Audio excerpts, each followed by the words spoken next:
Okay, so in last lecture we have discussed function, the definition of function we have discussed. Okay, तो चलो इस definition को आगे और समझ लें थोड़ा function के ऊपर। तो क्या है ये यहाँ पर कि देखो ये 1 2 3 A B C D E कुछ एंट्रीज हैं इसमें, ठीक है। E तो सपोज़ मैंने 1 को A से कोरिलेट कर दिया, 2 को B से, 3 को D से। तो हम लोग यहाँ पर क्या देख पा रहे हैं, एक और केस ले लेते हैं 1 2 3 A B C D E। यहाँ पर हमने क्या करा, इसको इससे कोरिलेट कर दिया, इसको इससे कोरिलेट कर दिया, इसको इससे कोरिलेट कर दिया, ठीक है। एक और केस लेके समझ लो 1 2 3 A और B। तो इसको इससे कोरिलेट कर दिया, इसको इससे और इसको इससे कोरिलेट कर दिया। इन सभी केसेस में हम लोग यहाँ पर देख पा रहे हैं कि 1 का रिलेशन एक एलिमेंट से है, 2 का एक एलिमेंट से और 3 का एक एलिमेंट से। यहाँ भी 1 का एक एलिमेंट से रिलेशन है, 2 का एक एलिमेंट से, 3 का एक एलिमेंट से। इनके ऊपर आप ऐसे लिख सकते हो ए बी, और हम लोग ए टू बी डिस्कशन कर रहे हैं, ठीक है। वेयर ए को अभी हमने 1 2 3 लिया है और बी को ए बी सी डी और ई लिया है। तो function from A to B, एक बात और मैं बता दूं आज, देखो function from A to B, function को एफ से लिखते हैं और ऐसे such that A to B ऐसे लिखा जाता है। Function from A to B इसको बोलते हैं, function from A to B बोलते हैं इसको, ठीक है। ये सिंबल है, नोटेशन है, इसको यूज़ किया जाता है।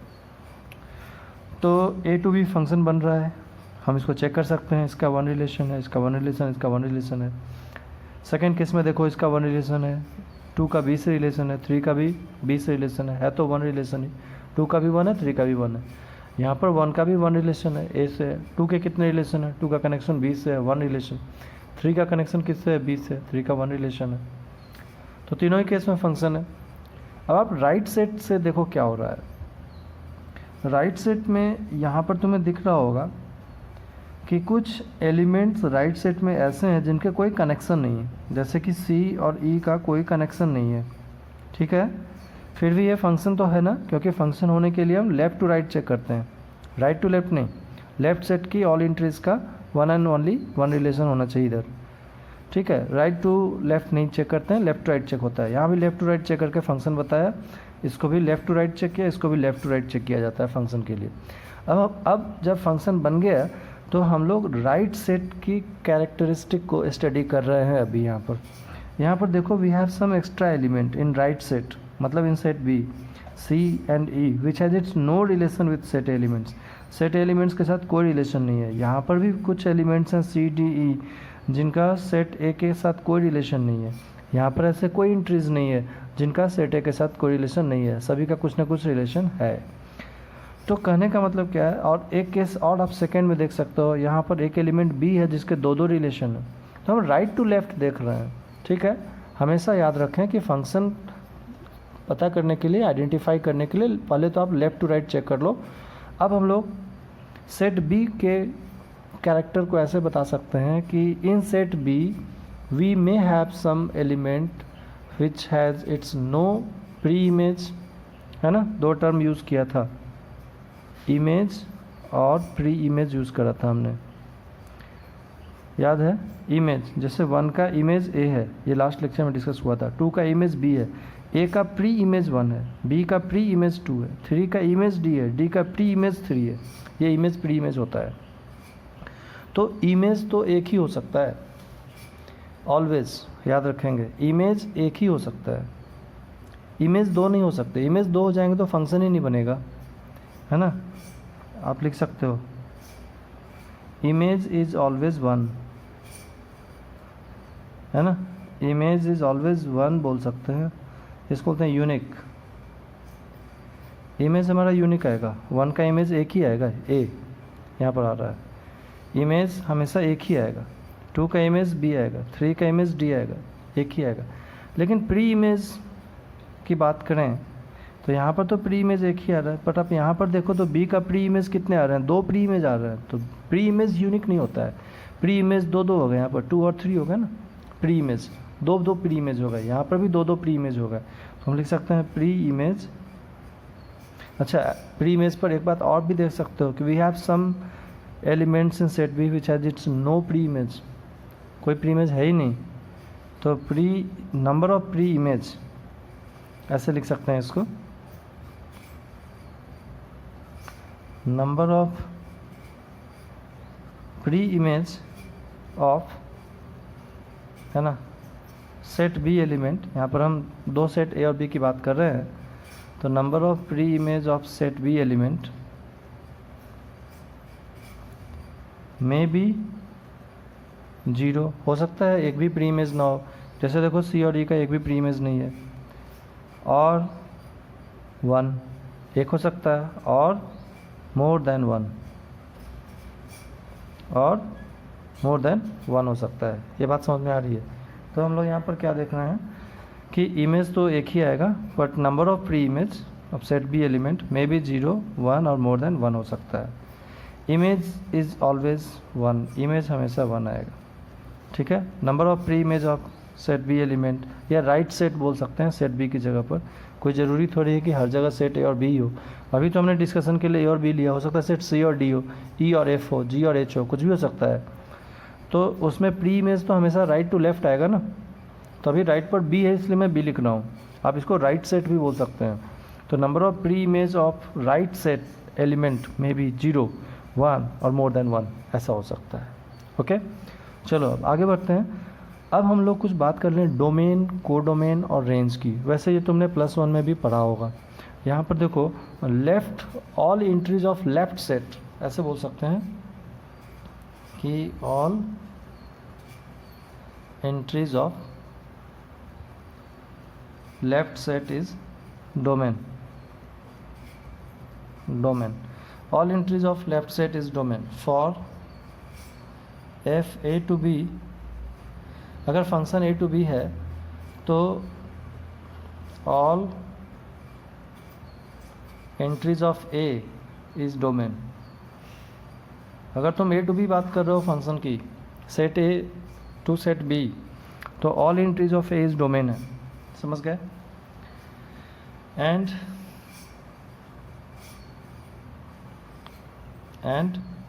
ऐसे बोल सकते हो all entries of right set is codomain. ये कुछ बेसिक बात है जो भी आगे टाइप्स ऑफ फंक्शन को समझने में काम आएगा, इसलिए इसको समझ लो पहले। And all entries of right set is codomain for F A to B. यहाँ पर मैं लिख दे रहा हूँ for F A to B. अगर फंक्शन हमारा ए टू बी है तो ऑल एंट्रीज ऑफ, ठीक है ना, तो तुम बोल सकते हो कि ऑल एंट्रीज ऑफ बी। अगर ए टू बी बात कर रहे हैं फंक्शन की, तो राइट सेट कौन है, बी है, तो all entries of B is codomain. All entries of B is codomain बोल सकते हैं, ठीक है। अब एक चीज़ और बच गया, रेंज। रेंज क्या है, रेंज को समझ लें, ठीक है। अब रेंज को समझ लेते हैं। तो रेंज में क्या होगा, only that element of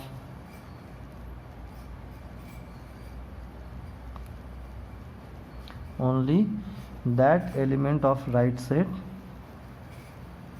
only that element of right set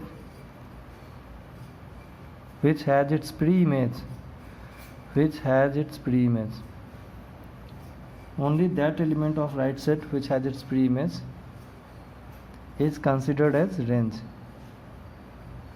is considered as range। तो देखो यहाँ पर क्या लिखा है, only that element of right set. अगर हम बात करें फंक्शन ए टू बी की, तो only that element of set B,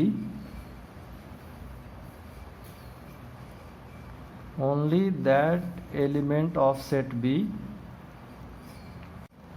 only that element of set B which has its pre-image is considered as range, is considered as range. बात समझ गए? तो अगर हम प्रीवियस केस की बात करें, देखो तो तुम अगर फर्स्ट केस की बात करो यहाँ पर, तो यहाँ पर तो कोडोमेन क्या हो गया, all entries of set B, तो कोडोमेन हो गया ए बी सी डी ई।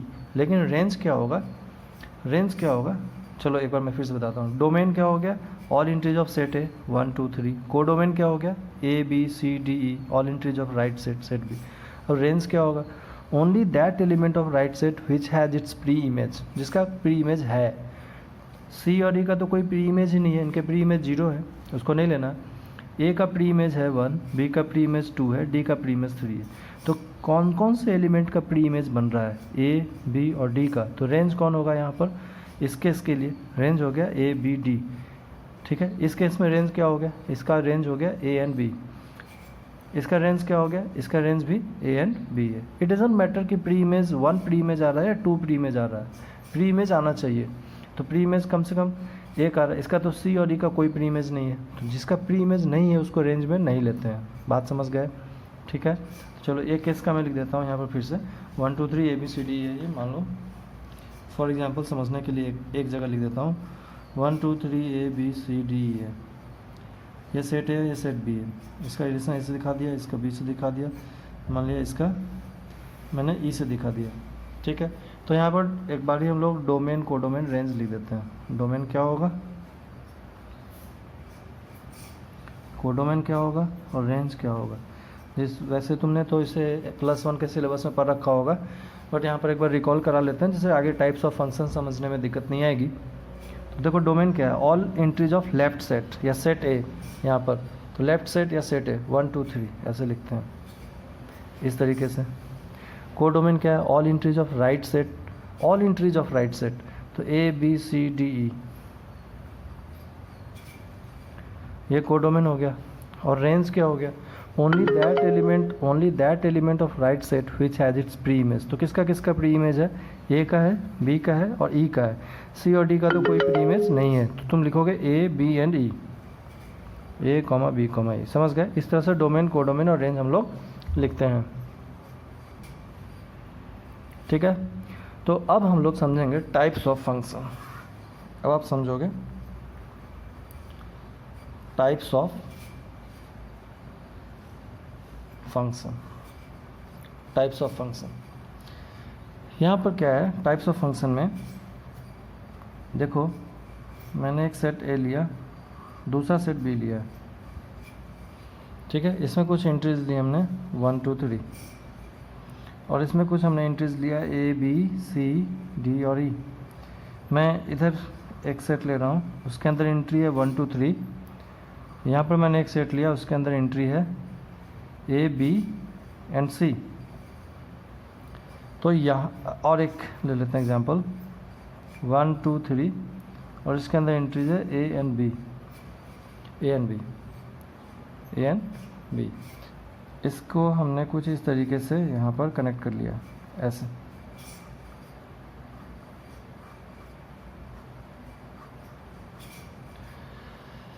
तो अब तुम यहाँ देख रहे होगे कि इसमें we have some extra element in right set which has its no preimage. यहाँ कुछ एक्स्ट्रा एलिमेंट है, ये तो मैं कई बार बोल चुका हूँ, फिर वापस क्यों बोल रहा हूँ। अब हम लोग सीधा सीधा समझेंगे फंक्शन के कितने टाइप्स होते हैं, तो उसके रिगार्डिंग यहाँ ये बोला जा रहा है। तो इसमें तो 2 एलिमेंट एक्स्ट्रा है जिसके कोई प्री इमेज नहीं है, तो तुम ये याद रखोगे if we have some extra element in right set which has its no preimage. अगर राइट सेट में कुछ एक्स्ट्रा एलिमेंट है जिसका कोई प्री इमेज नहीं है, तो ऐसे फंक्शन को, ये फंक्शन तो है ना, ये देखो ये 1 रिलेशन ओनली, इसके भी 1 रिलेशन, इसके भी 1 रिलेशन, 3 के भी 1 रिलेशन, फंक्शन तो है। तो फंक्शन होने के बाद अगर राइट सेट में कुछ एक्स्ट्रा एलिमेंट है जिसका कोई प्री इमेज नहीं बन रहा है, तो वैसे फंक्शन को इनटू फंक्शन बोलते हैं। क्या बोलते हैं? इनटू फंक्शन, ठीक है। तो इनटू फंक्शन किसको बोलते हैं, चलो इसको अलग पेज पर समझते हैं, ठीक है ना। तो इनटू फंक्शन को यहाँ पर मैं डिफाइन कर देता हूँ। If function is from A to B and in set B we have some elements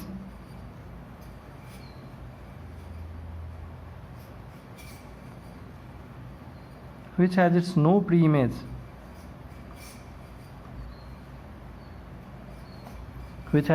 pre-image, then function is known as into function. तो फंक्शन को कौन सा फंक्शन बोलते हैं? इनटू फंक्शन बोलते हैं। फंक्शन को इनटू फंक्शन बोलते हैं। देखो तो यहाँ पर एक्स्ट्रा एलिमेंट है डी और ई, इसको क्या बोलेंगे? इनटू फंक्शन बोलेंगे। चलो ऑन टू फंक्शन को समझ लेते हैं क्या है। तो देखो ऑन टू फंक्शन में क्या होता है कि अगर हमारे पास फंक्शन ए टू बी है and every element of set B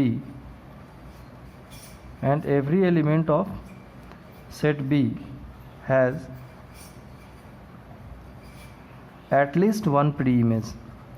ये एटलीस्ट क्यों बोला जा रहा है? क्योंकि तुमको पता है ना प्री इमेज तो मोर देन वन भी हो सकता है। तो every element of set B has at least one preimage. देखो ये 1 2 3 है, यहाँ पर मैंने दिखा दिया ABC। तो ये every element of set B का प्री इमेज होना चाहिए, कम से कम एक होना चाहिए। कम से कम एक क्यों बोल रहा है?